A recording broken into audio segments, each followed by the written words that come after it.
Kisah si Sindelaras. Hai kawan, jumpa lagi. Abang Ridwan kali ini akan menggambar dan juga menceritakan satu dongeng yang berjudul Dongeng si Sindelaras. Bagaimanakah kisah selanjutnya? Sebelum ke alur ceritanya, pastikan untuk mensupport kita ya dengan cara like, komen, subscribe, dan nyalakan loncengnya juga ya. Oke, kita langsung ke alur ceritanya ya. Pada zaman dahulu, di sebuah kerajaan Jenggala, hiduplah seorang raja bijaksana bernama Raden Putra. Dia memiliki seorang permaisuri dan seorang selir. Permaisuri adalah seorang perempuan yang baik dan sabar. Maka itulah yang membuat Raden Putra sangat sayang kepadanya. Sikap Raden Putra terhadap permaisuri sering membuat sang selir merasa iri. Selain itu, Raden Putra juga memiliki kebiasaan menyabung ayam. Ayamnya sangat banyak, mereka terpelihara dengan baik. Di setiap pertandingan adu ayam Raden Putra selalu menang. Tak ada yang bisa menandingi ketangguhan ayam-ayam Raden Putra. Setiap orang yang ingin menantang kemampuan bertarung ayam Raden Putra pasti akan pulang dengan kekalahan. Suatu hari, permaisuri sangat gembira saat ia mendapati dirinya hamil. Sudah sekian lama dia menunggu, akhirnya Tuhan mengabulkan doa-doanya. Semula permaisuri ingin membuat kejutan bagi Raden Putra. Namun, berita kehamilannya tersium sang selir. Sang selir pun membuat rencana jahat dengan tabib istana. Sang selir pura-pura jatuh sakit. Raden Putra sangat mengkhawatirkan keadaan sang selir. Dia pun bertanya penyebab sakitnya selir pada tabib istana. Penyakit apa gerangan yang menimpa selir? Wahai tabib, tanya Raden Putra. Sang selir keracunan makanan yang diberikan oleh permaisuri Paduka, jawab tabib istana. Mendengar jawaban sang tabib, Raden Putra marah besar. Dia segera memerintahkan pengawal pribadinya untuk membunuh permaisuri. Ampun Paduka, saya tidak pernah melakukan hal buruk pada selir. Percayalah pada hamba, hamba sedang hamil. Jangan hukum hamba, kata permaisuri sambil memohon bersujud kepada Raden Putra. Tak tinggal diam, kemudian sang selir memotong pembicaraan dan buru-buru berkata, dia bohong Paduka. Semua itu dikatakannya supaya Paduka tidak menghukumnya, kata selir yang berdiri di samping permaisuri. Raden Putra bertambah geram dan menyuruh pengawalnya untuk membuang permaisuri ke dalam hutan dan membunuhnya. Di dalam hutan, pengawal itu merasa bingung saat hendak membunuh permaisuri. Ia tahu permaisuri adalah seorang yang baik hati.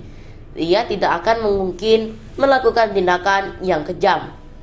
Maafkan hamba yang mulia, hamba tahu kau tidak melakukan apa yang dituduhkan sang selir.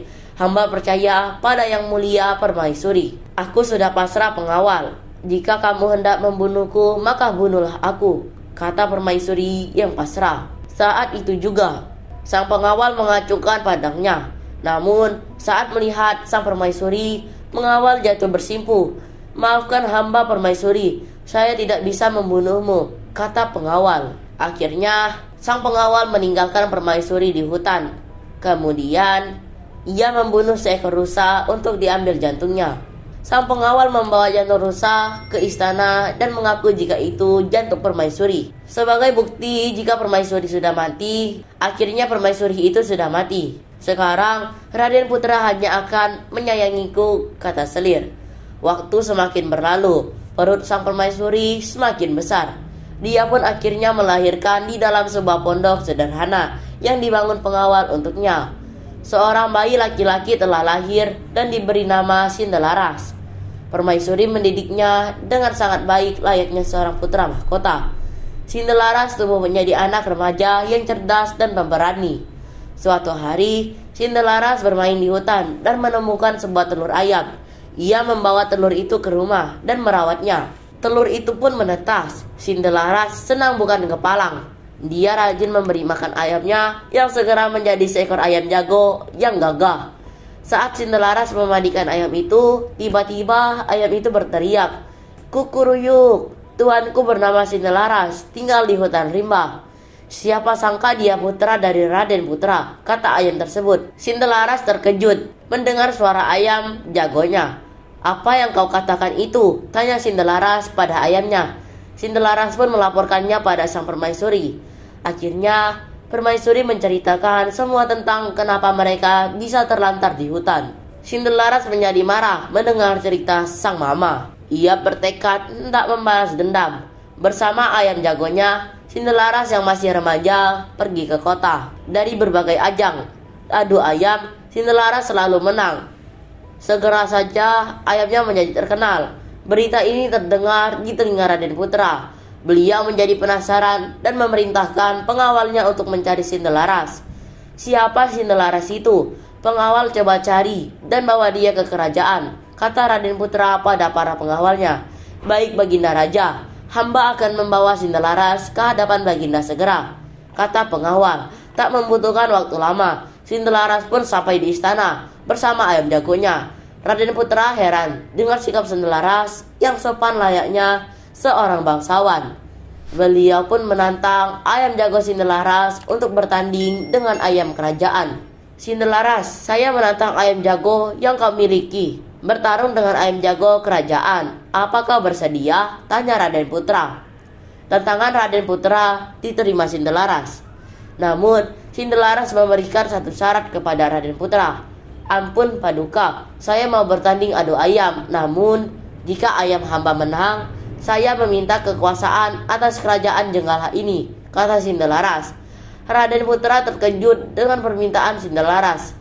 Jika ayammu kalah, apakah bersedia memberikan ayam itu padaku? Tanya Raden Putra. Saya bersedia Paduka, Sindelaras menanggapinya. Raden Putra tersenyum ketika Sindelaras menyanggupi permintaannya. Lagi pula, ayam Sindelaras takkan mampu mengalahkan ayam kerajaan yang gagah dan lihai bertarung, ucap Raden Putra dalam hati. Maka pertandingan pun dimulai. Ayam Sindelaras semula hanya menghindar saat ayam kerajaan menyerang. Namun saat ayam kerajaan mulai kelelahan, ayam Sindelaras segera menyerang dengan geram. Saat ia menyerang ayam kerajaan, ayam ini mulai berteriak kembali. Kukuruyuk, tuanku bernama Sindelaras, tinggal di hutan rimba. Siapa sangka dia putra dari Raden Putra, kata ayam tersebut. Raden Putra sangat terkejut mendengar koko ayam Sindelaras. Raden Putra kemudian bertanya kepada Sindelaras. Apakah benar apa yang dikatakan ayam jago milikmu itu? Tanya Raden Putra. Benar yang mulia, saya anak permaisuri, jawab Sindelaras pun mengakui semuanya. Raden Putra sangat murka. Dia memanggil Selir dan tabib istana dan menanyakan kebenarannya. Panggil Selir dan tabib istana ke hadapanku sekarang, kata Raden Putra kepada pengawalnya. Selir dan tabib istana akhirnya mengaku karena sangat ketakutan. Akhirnya Selir itu pun hukum. Ampun Paduka, aku mengaku bersalah, mohon ampun, kata Selir sambil bersimpuh di hadapan Raden Putra.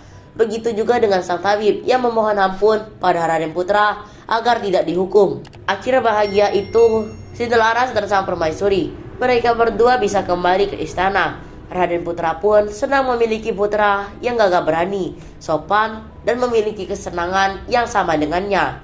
Beliau bersyukur permaisuri dan Sindelaras bisa pulang ke istana dan berkumpul menjadi keluarga bahagia. Setelah Raden Putra meninggal, Sindelaras menggantikan sang ayah sebagai raja. Ia juga mampu memimpin kerajaan dengan adil dan bijaksana. Dan cerita pun selesai. Nah, itulah akhir dari dongeng Sindelaras. Bagaimana ceritanya? Menarik bukan? Selain menarik, cerita Sindelaras ini memiliki pesan moral untuk kita. Pesan moral dari dongeng ini adalah berbohong dan memfitnah orang lain dapat merugikan. Bahkan jika itu tidak merugikan kita di saat ini, berperilaku buruk bisa merugikan kita di masa depan. Selain itu, menjadi anak yang sopan akan disukai oleh banyak orang. Makasih banyak ya kawan-kawan sudah menyimak cerita kita kali ini. Sampai jumpa di kisah dan cerita yang lainnya dalam video menggambar dan bercerita. Terima kasih ya. Bye-bye.